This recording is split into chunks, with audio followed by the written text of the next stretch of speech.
Level 2. This is Jeff. And this is Corey. Hello, Corey. Hey, Jeff. Have you been perhaps running around in a historical Japanese open world game recently? Huh? Oh, I know. I was playing a Viking game. Oh, wait. Yeah. I've been doing that too. Oh, okay. We are currently living parallel lives. I have been playing Team Ninja's Rise of the Ronin, which recently had its PC port come out. Previously was a PS5 exclusive. I played the demo on PS5, which I played like maybe 3 or 4 hours and quite enjoyed it. But there's other things. Then it finally came out on PC. I was like, all right, I am a sucker for all of Team Ninja stuff except for Ninja Gaiden. So I am there. So I am in late 19th century Japan, running around, cutting fools down, wearing at least at the moment, the latest Western fashions that have arrived at from the Portuguese and the rest of the empires, the imperial powers. And you are doing something that is completely different. Tell me about it. So I am in late 16th century Japan. I am wearing I'm wearing a tool outfit that basically allows me to stab a fool in the face when I stab another fool in the neck. It is quite handy when you get surrounded. The European influence is just kind of starting to creep its way into Japan, and they have several characters actually make note of it in ways that would be delicious foreshadowing if it weren't, history playing out. Mm-hmm. Dramatic irony at best. Indeed.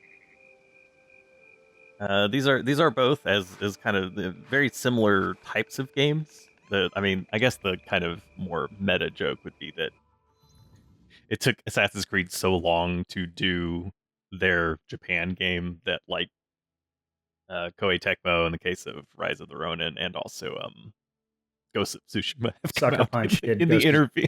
Punch. So Sucker Punch also, so they like beat them to the thing that was like very long. It was like, oh, it's like they're obviously going to do this, and they did eventually. It just took a long time. It's like, okay, well, anyways, there's different flavors, but these do represent, these especially are different flavors of the same. Well, it's Ubisoft, but even the Rise of the Ronin is a Team Ninja take on a more Ubisoft style open world where there's just lots of icons. I'm not in general a fan of that style of open world game, but mostly I find because I have 100% completionist tendencies that tend to make me not enjoy a game by playing it in a way that's bad, and that's on me. I understand. So I'm trying to work on that personally by just doing some of the things that are interesting and then being like, I don't need to do the 3 things to the side that I did not find as interesting. Just push forward a little bit on the main quest. The next main quest will probably unlock a new gameplay system, that kind of thing. So working on that. That's personal growth. It's a balancing act thing. I mean, I feel the same thing. I have a lot more patience for doing sort of the map bloat side questy kind of thing. But for my money, I think the game that did it actually right was the Spider-Man Miles Morales on the PS5. Not Spider-Man 2, the one that was before that. It was a smaller the game. second Spider-Man game, but not Spider-Man 2. Got it. Yeah. It was smaller in scope and everything, but it had the quality of, it was the same size map, but all of the side quests on there, you did them just until you got tired of doing them, and then it's done forever for the game. And that was perfect for me. Nice. This is very much not that. This is very much not that. You know what?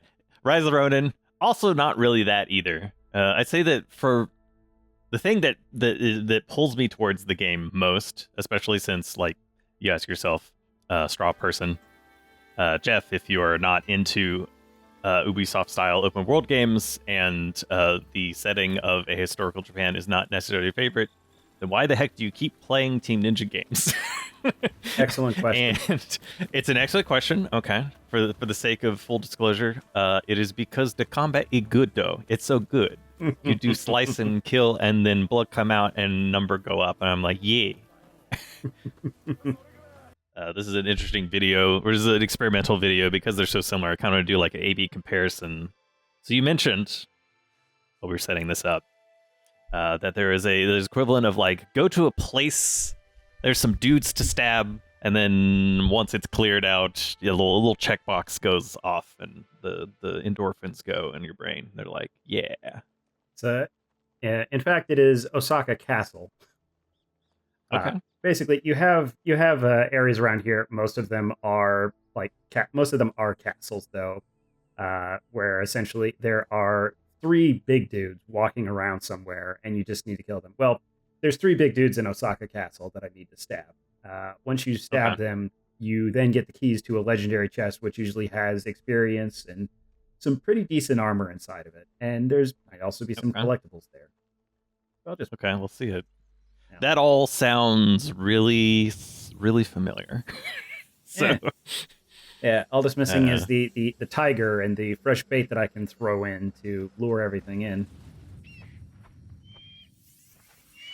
Do you have a homing kunai? Not this. Oh, lovely. Ooh, one of the guys I'm looking for is just right there. Is this going to be an instant kill, or is it a numbers game? The answer to your question is yes. I have. Okay. So one of my complaints about Assassin's Creed after the Unity era is that Origins little too much in the little too much RPG, not enough assassinate. But on this one, I have several skills that just say, "Hey, take an extra chunk of a guy's health whenever you assassinate him." So that's how you overcome sort of the RPG limitations in this one. Sure. Rise of Ronin, almost identical. There's a full stealth system, stealth takedowns, grappling hook takedowns, combo kills. Like if you stab one guy and the kill goes through, you can stab another one on the skill tree. But it also has it's a numbers game too, so like the damage that you do with a assassination equivalent can be increased with just the numbers on your weapon. And if you the big guys, if you assassinate them, they don't instant die. It's like you'll do 25% of their health, and then the rest of it's a fight. So it seems pretty equivalent. Oh yeah, I mean this is almost exactly the same. There are like the elite enemies, they're the physical big guys in this who you can't assassinate them until you get somewhere in the skill tree, basically. I don't have that one yet. You performed a landing roll. Proud of you. Yeah, good for me. I've unlocked Ubi achievements, which I don't do. All right. What I'm doing now is I need to find the other 2 of those guys. I've been using my eagle vision to kind of see through walls, another Assassin's Creed staple. Sure. And this is one of the other things that I kind of like about the game. Weather and time are also a factor in this. So it's nighttime, so like that guy's asleep. The guards are very much less. Oh, hey. I'm doing a thing, guys. Only dream. Only dreams. There we go. So that guy's asleep, and now that guy's asleep. But also the rain, which is helping with me with the whole, stay hidden. And... Come on, where is he? Yeah, it's been I've not played Assassin's Creed in a very long time. I think the last one that I probably played all the way through was Black Flag, I think. So it's been a while. Didn't play any of the newer style, so like Origins and Valhalla.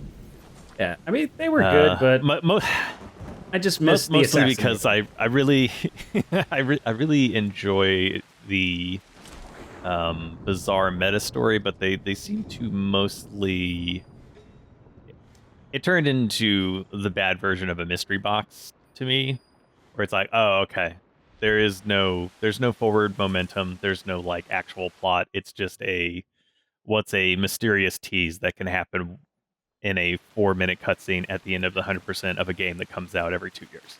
And it's like, okay, that's not the way I want to experience a mysterious story, is in 15 or 5-minute bursts every 1 to 2 years.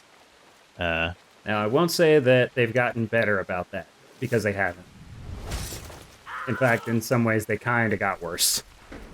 The meta story has gotten bigger, I'll say, at least in terms of like import and scope. Like it's not just we need to relive these memories so that we can find a MacGuffin and then not really do anything with it in the current timeline. They've actually been like finding things to actively use and see like real consequences. Where is this guy?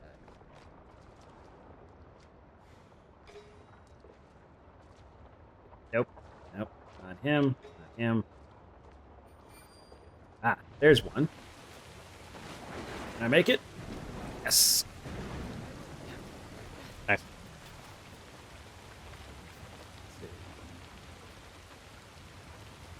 Fortunately, there's not any explosive barrels around him, so I can't display a different kill.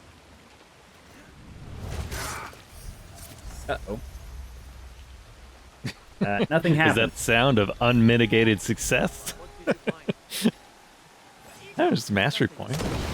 Oh, yeah, okay. Running away.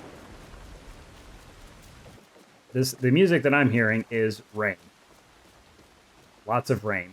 All rain. It's the Rain Band, featuring rain. Uh-huh. Oh, this time. All right, you know what? But is it the kind of rain that has a sick saxophone solo though? Okay, there. Nobody saw that. Also, not to be confused with Your Rain, that has a sick guitar solo in it. All right. That ODST in Silent Hill. Just, okay. Yes. Following along at home. Well done. The rain has cleared, and I have found the last guy I'm looking for, and also this guy, because I'm a little salty.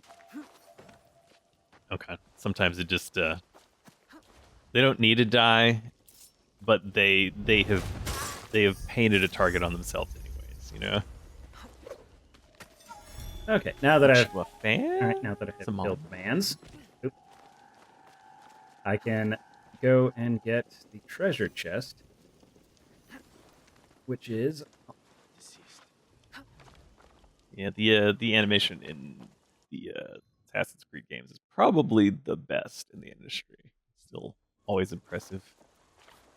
Oh yeah, I would love to just like look at the animation blueprint equivalent of whatever they're using, just to see all the different little variables that are going into all the animation blending.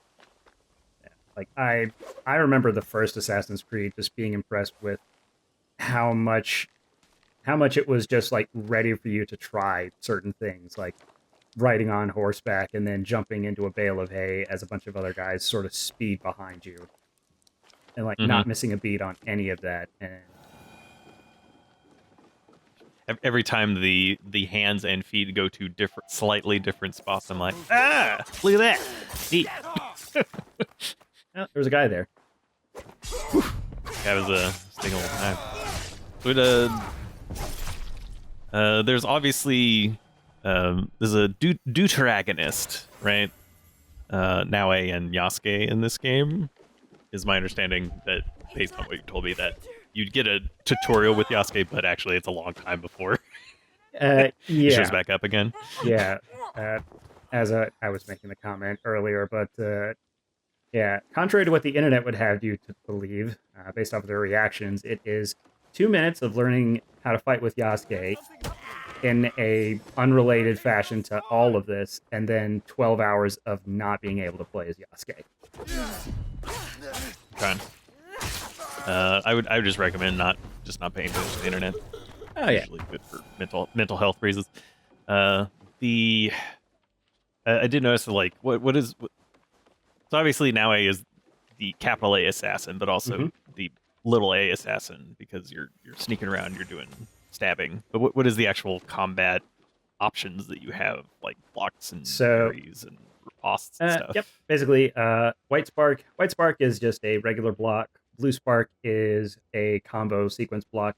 Red is unblockable as usual, so dodge out of the way. When they turn yellow, that is because I've made them vulnerable by, well, essentially I have gear and skills that just make them vulnerable whenever I block or parry or dodge their attacks.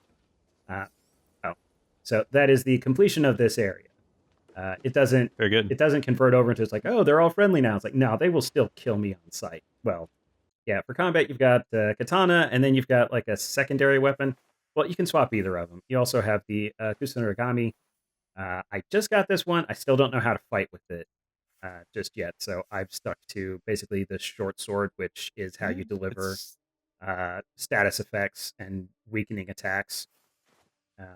Okay. The Kasarigama is a weapon that I've only seen in Neo, so there's a good chance that it shows up in this other game too. But I have not seen one yet in Rise of the Ronin. Actually, way back in this first zone, Hamoku. There's only one thing I'm missing, which is the fugitive, which I can kill now. So I'm gonna do that. Well, actually, there's a lad here that's in trouble. Let's go stab. I am currently a katana and Odachi first style here. This is a brief overview of the, frankly, extremely complicated combat system. Is that in addition to the Neo and Wolong style or weapon types, so like I'm more familiar with the Neo side, so like katana, dual blade, Odachi, which is the one that I prefer because it's, I mean, it's like, ooh, great sword, nice. But then this particular game has also added all kinds of new ones, because I looked at the combat styles here, where you have categories at the top and then going down. These are the subsets of moves that can be leveled up, and then you equip them as stances, and you can have 3 stances equipped, as is kind of tradition with Neo, which had high, mid, low. But now high, mid, and low can just be any 3 of the stances that you've learned either from playing the game, from bonding with characters and giving them gifts, doing side missions, etc. And then also like the Hayabusa one is like a pre-order one, so you can do the Azuna drop. I think it has I'm sorry, the suplex. But yeah, I mean, wait, they made it. Why did they? And I was also like, one of the other katana styles is the Neo style. So you get the reflecting the two, thing. Like the key the key pulse, not the key pulse. Well, actually, technically, yes, you do get a key pulse when you do this, but that's a side. That's more of an Easter egg. Actually, because the game also uses a key pulse system where you can clean your blade with R1 and to get stamina back in between attacks. I think that you also have the flash attacks and stuff you get from. Let's see if I switch over to the Neo style. Instead of cleaning the blade, it does the key pulse from Neo, which I appreciate. I was like, you know what? Okay, yeah, I like that. All right, I like this feeling that they were just like, what if we just put all of our stuff into one? They just put them all. They're all together. Like one big happy ninja family. I haven't either. Okay, so the styles also have elemental types, essentially, not like fire, ice, lightning, but paper, rock, scissors, right? So this guy apparently will take more damage from a Mumyo Ryo style, but will take less from the Shinto Munin Ryo style, of course. But of course, obviously. But neutral on Nodachi Jiken. So let's use the Mumyo and get over here. All right, Scorpion.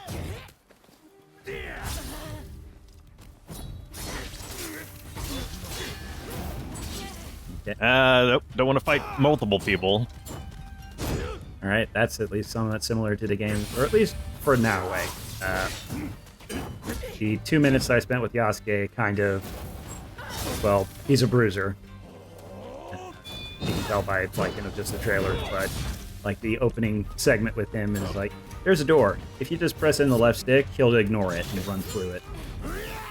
There's a guy on the other side of the door. If you just press in the left stick, he will also ignore him.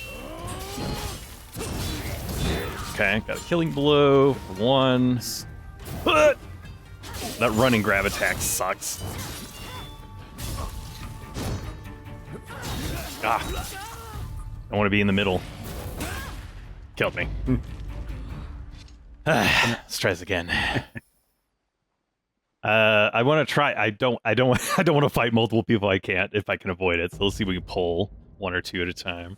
Yeah, I mean that's your standard thing. Like fighting multiple people with Naoe. That's when I start leaning on like smoke bombs and things because she has some of the RPG elements of the later Assassin's Creeds, but she also has kind of the early Assassin's Creed problems before they introduced the quick counter of if you get swamped, they will overwhelm you very easily. So the best thing you can do is like put down a smoke bomb so that you can pick them off one at a time. I also like that you have the same, like the red flash for unblockable is... Yep. It can't be parried still. It can't be blocked, but it can be parried. And also, you mentioned that blue flashes were for combo strings. The combo strings is also super important here because the parry, it does, stamina stance damage, right? And you're trying to run their stamina out. It's not an instant block. And it also has the Team Ninja style of very strong, just regular block. Like, for the most part, you don't take chip damage. It's really just stamina management. So, like, if you get knocked out, then you're going to a recovery state, and then you can get grabbed, and it just sucks. But let's see if we can't sneak up on this guy. Oh, and for those who happen to be curious, stabbed. Nice. AC's blocking it. You don't need precise parry. You just need to be blocking when the attack comes in. Slice. All right. Now we're down to one. Oh, never mind. They're dead. That was better. I was about to say, I don't think that's the right math because there were only two. Okay, well, so I assume that one of the three would have been like mini boss style and have more health than one assassination would do, but these are just like little guys. Mm-hmm. So the one of the skills I got was if you do a successful sneak attack within a range around you, you can do another one basically for free. So I was like, okay. So the first guy was far enough away, and then the other two were close enough together. Just kind of worked out. Yeah. Ooh, actually, I got a better American rifle. Please come again. But do I want to waste the money on that? Okay. Ooh, some public order. Okay, this is a little bit closer to the equivalent that we saw over there. I'm gonna head this way. Plus, at the end, we'll get a fast travel point. Let me quickly check all of the numbers on my... That's a low number. Lower numbers. You got to get those numbers up. I know. These are rookie numbers. Yeah. Let's see. Clear. I think it makes more sense in this game than it does in Neo, but it does have the same problem, in quotes, of like you just keep getting loot, so like the numbers don't matter. So like... Yeah. It is cool that you get the fashion is important. So as long as you have gotten it one time, you can do transmog. So that's fine. But the actual like what you're using, it doesn't matter because like you'll get like 0.6% key bonus, and then the next one will be 0.7% key bonus. It's like nah, that doesn't matter. Even though you can also get these set bonuses. Another thing that's straight from Neo. The set bonuses are the only ones that like are useful even at lower levels, because my experience with these games is usually like the gear 100%, 1000% does not matter until you're at the end of the game and you're not leveling anymore. So you're not constantly just getting a better number because like if you spend all of your resources upgrading like your level 1 katana, it's not going to be...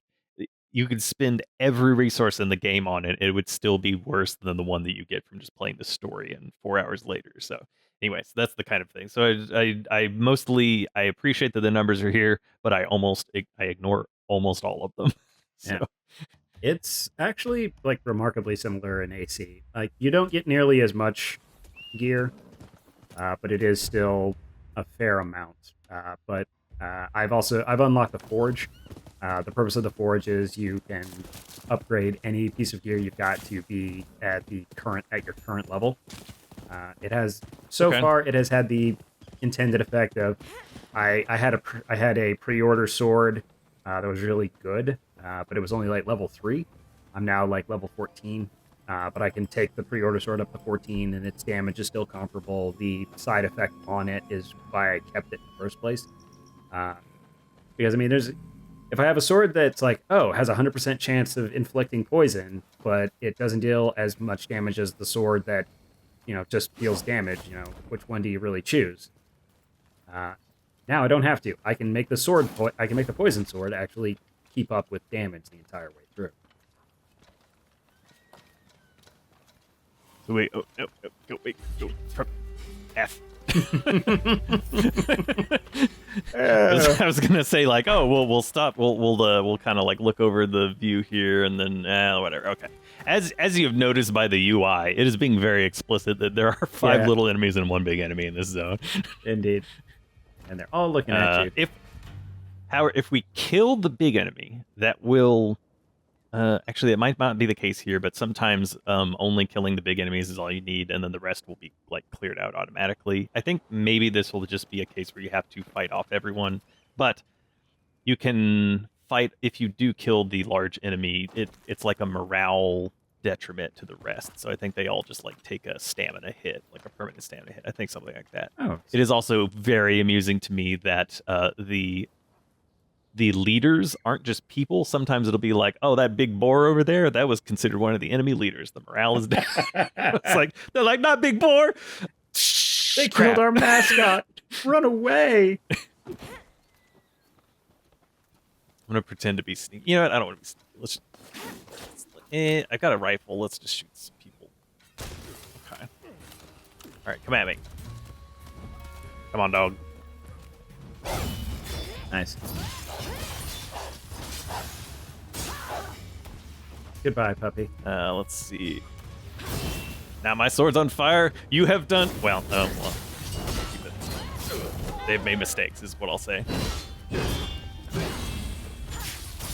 That was quite impressive.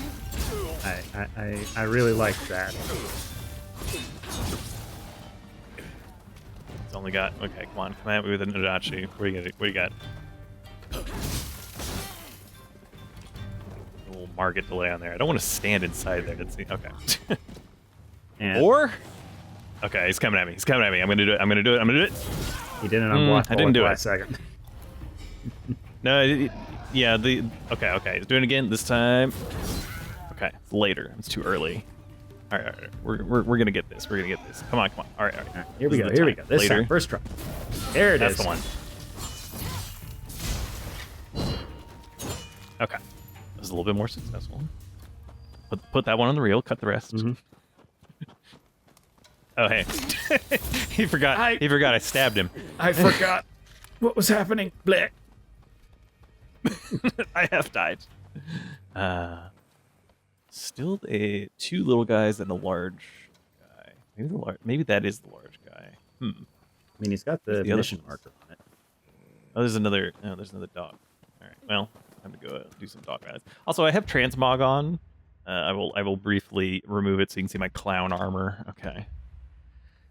It's just not fashionable at the moment. This is the things that I have. And to say, I was also using transmog. You are not going to see my.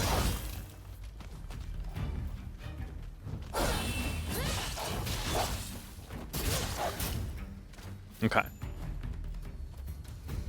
Although I think, actually no, the armor I'm wearing is the try hard. Ooh, look at me, I'm a dragon.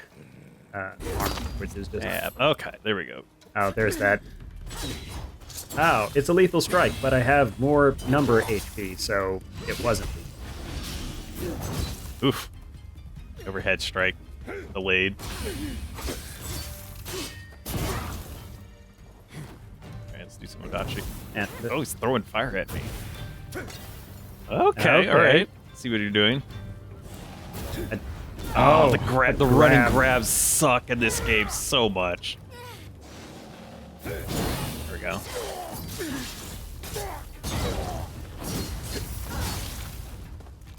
Okay. Well done.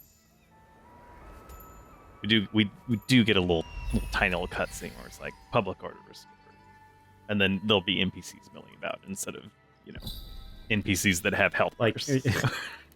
Yeah, instead of the combative NPCs, it's the non-combative NPCs. I wonder if there actually is any NPCs. We got a glider.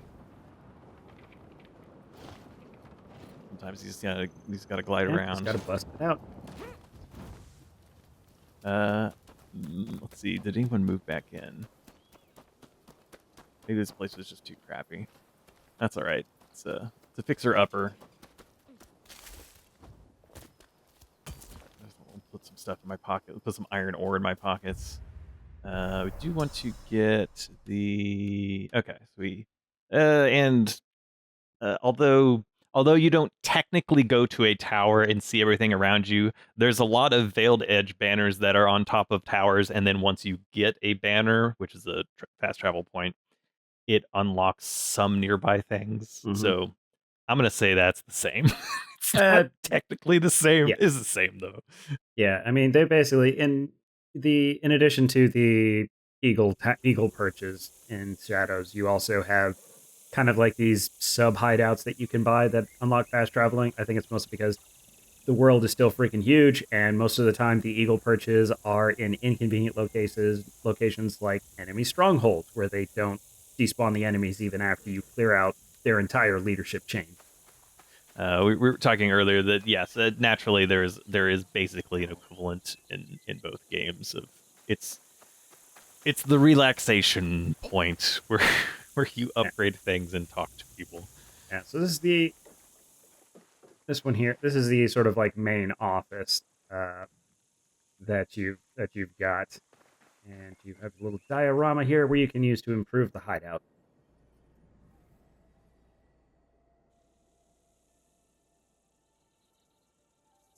Does it have the little tilt shift on it? Yeah, just a wee bit. Okay. So yeah, like there's the main house, which exists to be the main house. The stable's the first building that you get for free. That's where you get your horses. The dojo and the kakorega, I had to add in. The dojo basically lets you train followers, and the kakorega lets you dispatch basically spies.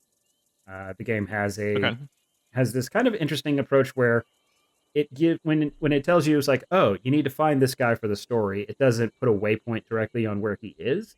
It just says, oh, he's south of Kyoto. I think he's in a castle. He's near a burned out building, and you just have to kind of wander around and find him. But the kakorega lets you dispatch spies into a general area on the map, and they'll come back with intel, which is really just a narrower waypoint. There's also the study in the forge. The forge is, like I said, where you upgrade armor that you want to just sort of keep through this whole thing. Can come in here to add in new buildings and upgrade existing ones, provided you have enough materials. You find the materials just kind of in the world, but I find that the more efficient way of getting materials is to take assassination contracts that give you like 300 of each. And then there's the rest of this stuff, which I'm probably never going to touch because these don't seem to serve an actual much of a function other than just to look nice and be cool. Okay. Did it come with any, like, not even like passive bonuses or like, oh, you get the more houses you have, you get 2% bonus money from sources or something like that? Yeah, some of these do things like this one. This one has a passive to increase. Ration is your healing item. So basically make your potion better, but like these 3 rooms are just kind of, oh, I want it to look nice. There's also, you can build pathways through it. Of course, statues that you can toss down. Actually, I think I had one of these. Yeah, like this pond. I got this for completing one of the mission series is basically go meditate and have a flashback to years ago where you were doing your assassin training. various miscellany, trees, of course. And here's one of the more awesome things about this one. Not only can you pet the animal, once you pet it, you can put it around you. Like in you can put it around you. Like, yeah, like once you pet it, you can just boom. Okay. Now I just have it here. Like this is the square. This is the dog square. This is the deer square. Okay. Yep, and the dog will be facing that way. It does. It hasn't yet turned into like a Tokyo Jungle like tactical RPG hybrid where you have to place them and the directions matter. And you're like, oh, the dog class is more effective against the cat class. The cat class is more dexterous. That hasn't happened, I assume. It hasn't done that yet. Okay. But there are additional customization options. Okay. Haven't unlocked most of those, but looks like you can change the roof, the walls, and then they have these, they call them station sets. Basically, you can just show off for all display. the crap that you've got. In Rise of the Ronin, you have like the longhouse, which is just, again, it's something that's been imported from Neo. It almost looks exactly the same. Mm-hmm. It's just a place where you do storage, and in this case, yes, you can remodel. So like, here's the weapon rack. Put any of the weapons on. This one does have the bonus of whatever weapon type that you place on it. You do get a extremely minor drop rate bonus for that type of weapon. So there's at least that. So it's like, okay, that's good. That's fine. This just shelves that. Oh yes, I really want this old jar small be on the lower shelf. For ease of access. All right, it needs the empty space to frame it. Mm-hmm. This does have the effect of, it says, visit frequency up for people who like curios. So I'm not far enough in the game that I have enough bonds with NPCs or named characters where they will randomly show up. It's all been just, here is the story event where this person shows up kind of situation. I imagine they'll have it eventually. And then also your armor rack here. This is the pre-order bonus, which is just reuse armor from Ninja Gaiden. It's the Iga clan stuff. Their interpretation of it.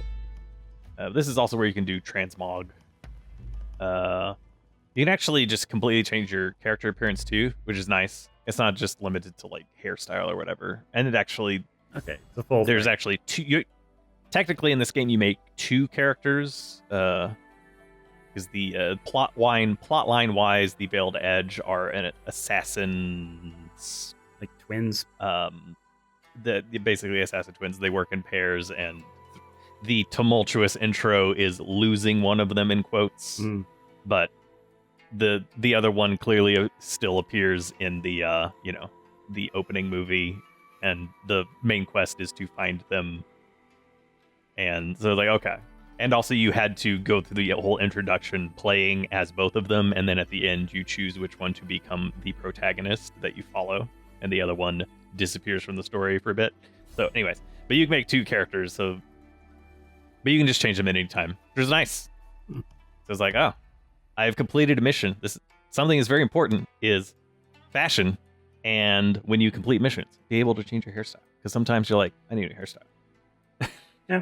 And the rest of this is literally just the Dio character creator, even down to the like separate options for bangs, and like, so like this particular hairstyle has separate option for the actual ponytail section of it.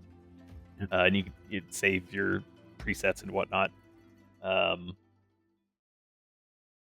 do look at the transmog real quick, because you'd save favorites that way too. Let's do not redesign. Yeah, redesign. And just pull from these. Got the little Western workwear, and this one I was like, you know what? This is a good outfit. Shows off character's boobs. I'm not gonna lie. Yeah, that's part of the appeal of this outfit. Like, all right, put it in the favorites. This is better than the clown armor. It is, but sometimes you gotta use clown armor. So okay, we'll go for the red robes. Now, does it dye the outfit that you're wearing, or does it just always have your character looking like that?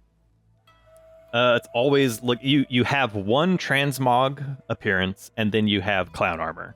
obviously it doesn't have to be clown armor. You can put whatever you want, but there you flip between those two. Okay. But to change the transmog, you have to do it at this sort of base area. There's also an entire co-op system. I thought this was a single-player game.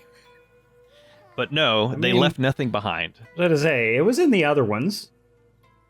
Yeah, so even though it's open world, there will be missions that are explicitly have a start and end point, and you can match in with folks. And it uses the same Neo 2 system where, you knock down the other person, you can revive them, but you have a shared sort of health bar for revivals that, you have to kind of work with. There is a cat there. I did not place the cat there, but as far as animals, one of the collectibles in this game is kitties. I'm gonna go get a kitty. Yeah. There's a kitty on this map that I have not collected. I'm gonna go pet that kitty. Very important. So far, the animals in Shadows, with one exception, were not on the map. The game when it was just starting to get going had there's a dog that's just up on this hill somewhere. He looks like he's a stray. I should go and pet it. I was like, that's a weird thing to turn into a quest, but I'm not going to say no. Sure. And yeah, in fact, it's the actual scraggly looking dog that is up there. Okay, this is a palico. I guess a calico. Palico, I just say because I play Monster Hunter all the time. It's calico. I didn't even realize you had said something wrong. This is a skittish, tired kitty. So it is currently alert, which that's not good. Hold on, I'm gonna save scum this. 1 second. Smoke bomb. That will keep the cat from panicking. This is my UX smoke bomb. Hold on. Just need to mash through the. Side note. This is a game that features being able to skip all of the opening credits titles by just mashing through it, which is very nice. Always appreciate a game that does that. Mm-hmm. Rather than having to watch, a 30-second intro for all of the companies. Okay. Ahem. Let us try this one more time. Okay. Just make sure I'm at the right cat location. Should be north. 0.2. Okay. We're gonna see. Is a sleepy cat, but a sleepy cat is an alert cat.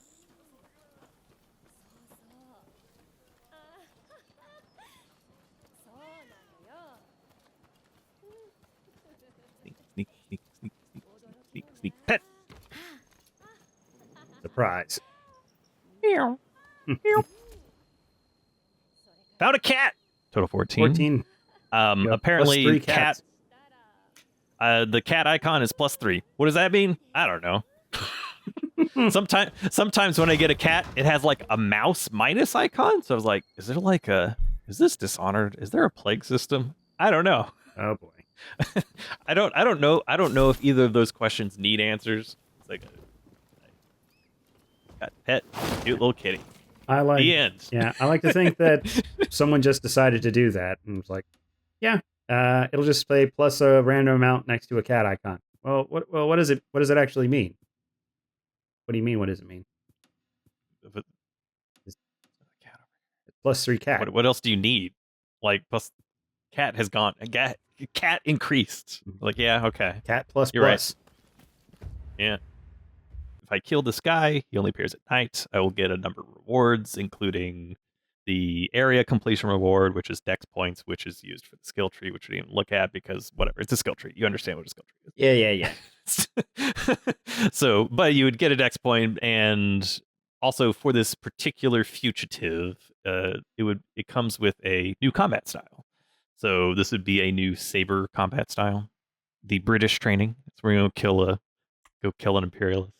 Learn a stabbing style. I feel like that's we can work with that. Shadows has sort of similar things. You don't have like a region completion bonus, but it does have things that you can do for knowledge. I don't have one unlocked right now, but I do have some sort of side contracts that, well, the ones that I was basically talking about are better resources for upgrading your home base. They get you the mastery points, which is also for a skill tree that you don't need to see because it's a skill tree. Like a good skill tree for me is things that actually change the way you play the game, and a bad one is just, passive skill bonuses. There's passive skill bonuses, but there's also some that are like new features, right? Like a new assassination technique where you can use a grappling hook to assassinate from afar. Yeah. Great. That's a skill. Yep. Doing 5% more assassin damage, technically, I guess it's a skill in the context of a game, but I'm just not excited about it. So, shocker. It too is both. Two is both. So, I mean, the funny thing is, it has the good part and the bad part sort of separate. They're in the same tree, but the left-hand side is entirely composed of the increased melee damage by X%, or increased damage to poison enemies by X%.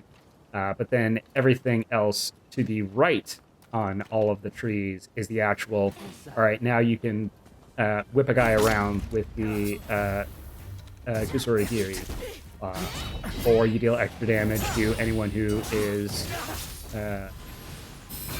who's already under like the effective weakness, or you just throw the short sword into a guy's chest.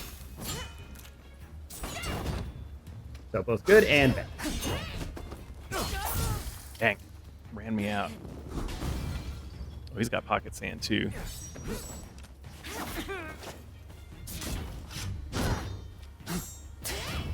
All right. Okay. Well, I'm leaving the hideout, heading towards my assassination. Now, I got killed. Okay. Perfect time. I should have pressed. I got 90. I did a combo that did 95% of his health. And I was like, nice. I was like, all right, well, I'm out of stamina. I should recover stamina. I just needed to be a little bit more aggressive. Right, hold on. This is the time. One moment. Let's finish this. Let's fly in and do a drop down assassination. That's it. Why am I getting jumped outside of my hideout?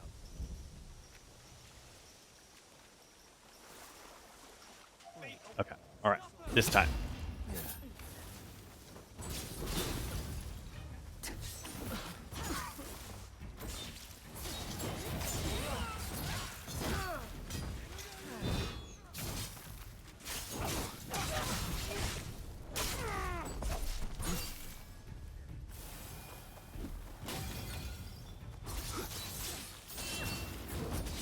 Ugh.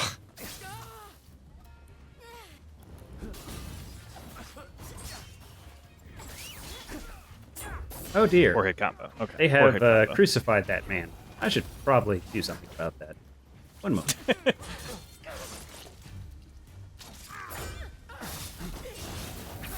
Oh my god. His different combo string.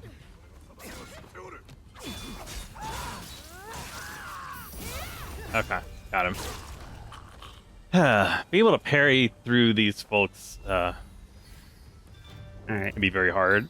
Mostly because literally every weapon style has its own combo string. So, anyway, you have to know how to parry a lot of things to parry everything.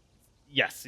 So yes, you have to be like, oh, okay, it's a saber style. All right, so it's probably gonna be quick. It's gonna be 3 or 4 hits long. But then this guy is like a named guy, so he has a new style. So it's technically not a style I've seen before, and it uses poison. So it's like, okay, so he did like 3, but sometimes he'd stop and he'd back up and then he'd throw poison. Like, okay, well, he's dead now. I can throw poison. Great, we made it.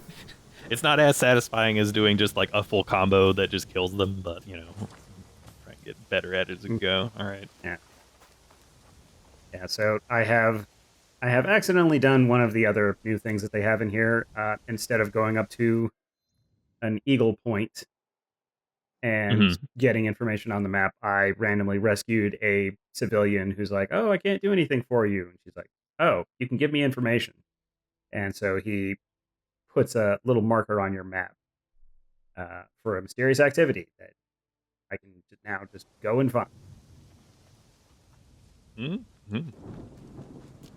All right, but anywho, I was on my way to this thing. Using my mount, which is not a horse. Okay. Because the horse looks lame. Instead, I've gotten the Saberyu blessed mount. Okay, sure. Okay.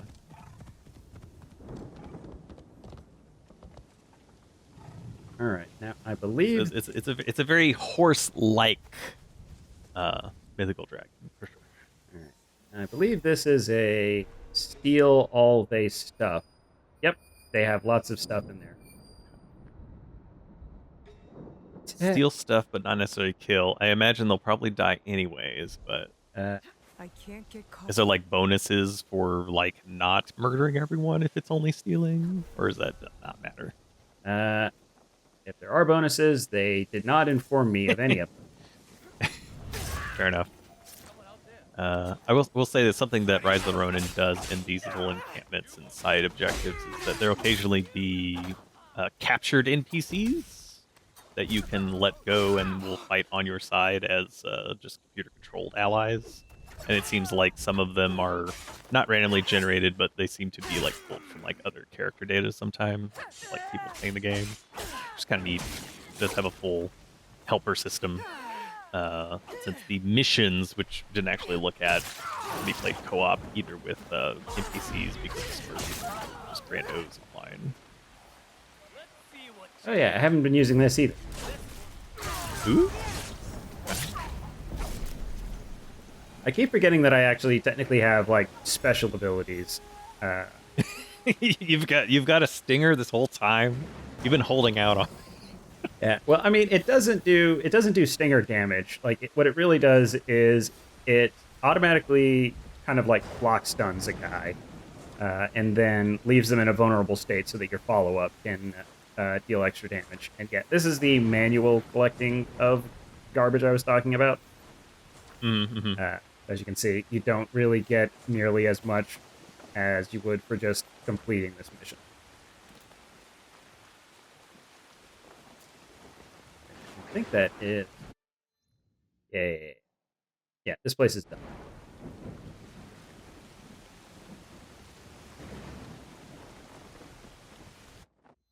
Looks like the path marker is drawn on the ground. Yeah, so you can turn that off and on. It's kind of nice. Sure, that makes sense. It is a little infuriating in that it goes to what it calls your most recent active objective. So it'll sometimes do things like go towards a viewpoint that you marked an hour and a half ago and then forgot about instead of the thing that you tried to mark 2 minutes ago. I see.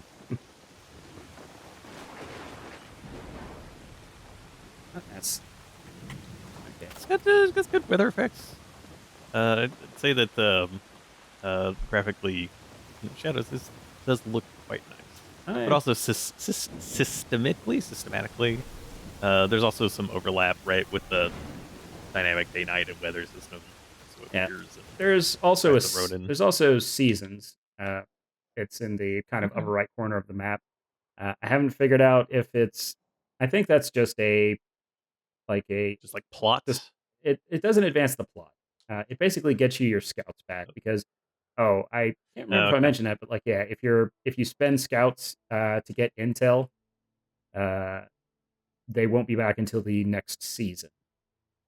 Okay. The same goes if you can also dispatch scouts into areas where you find, like barrels. Like, let's see, it was, I think Osaka Castle actually had, yeah. So like any area that has like this little wealth icon, you can dispatch spies and they'll automatically get resources from that location.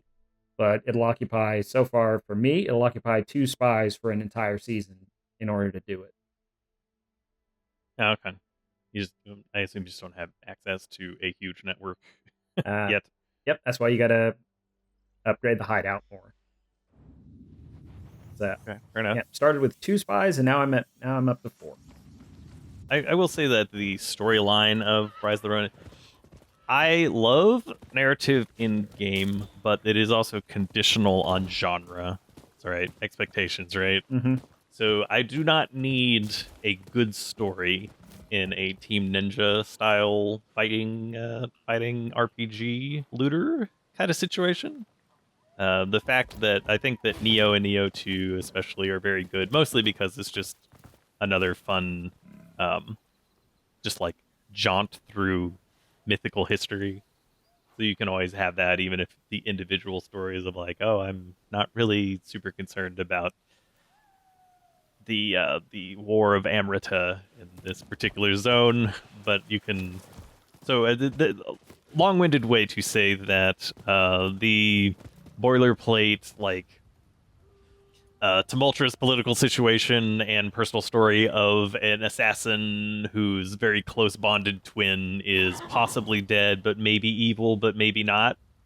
And then go on like a investigation and possibly revenge quest is good enough. So I was like, that's sufficient. My only quibble is with the English VO, and this is kind of a specific thing that I'm not sure. So I'm playing with the English voice acting, and this, I don't know if this is good or bad, but this is just something that is true, is that all of the NPCs, some of the main characters they just have, I don't know, there'll be like British accents or whatever, but for the most part the NPCs are English with a Japanese accent. And like I understand why that voice direction choice would be made. But it's also very awkward sometimes, where it's like, I assume that this is done for a level of authenticity or something like that. But of course, you know. But it also sounds like a little, like, cliche or, like, even racist. Yeah. I don't even know if that's the right way to put it. Where it's like, okay, you have, like, you know, like the R and L sounds are often, you know, blurred together just because of the phonetics of Japanese, right? Yeah, so yeah. In the English, you know, the English accent, or the English characters with the Japanese accent will have that sort of like kind of like half sound, which is like, I was like, oh yeah, that's true, but like I don't know if I needed that in the English dub. So I don't know how to feel about that. Yeah.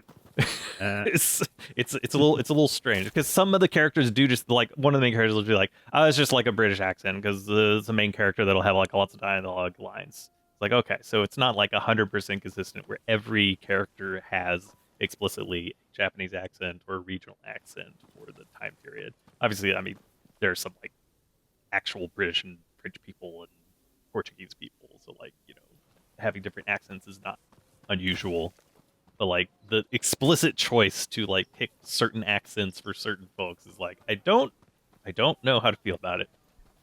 I suppose completely separate from like that awkwardness, it just kind of with the thick accent, it kind of, even if it's done well, and this is maybe my own biases, because they're using that heavily Japanese English accent, it doesn't sound, I don't know, it feels like it doesn't sound as professional, even though it seems like it is professional and is intentional. And like, obviously the voice actors are like, here is the accent that we would like you to do, this is the voice direction for the game, and they're doing the job well.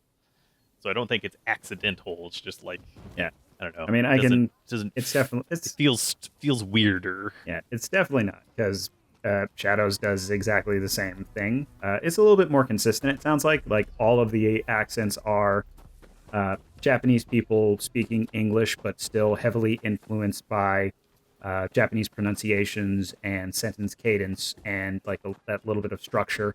Like they have that little pause that you get when you're trying to, like, on the fly kind of translate something from your native language into what is another one. And it's a little distracting sometimes. But at the same time, for AC, it's a little bit more authentic, because I mean, it's supposed to be the Animus, like they're speaking Japanese, but it's translating it into whatever the person who's in the Animus is thinking. So it would be this. Sure, yeah. It would be a Japanese person saying English kind of stilted and awkwardly, because the AI has to translate it. But it never really tells you that, and that's me extrapolating from playing Assassin's Creed for almost 2 decades.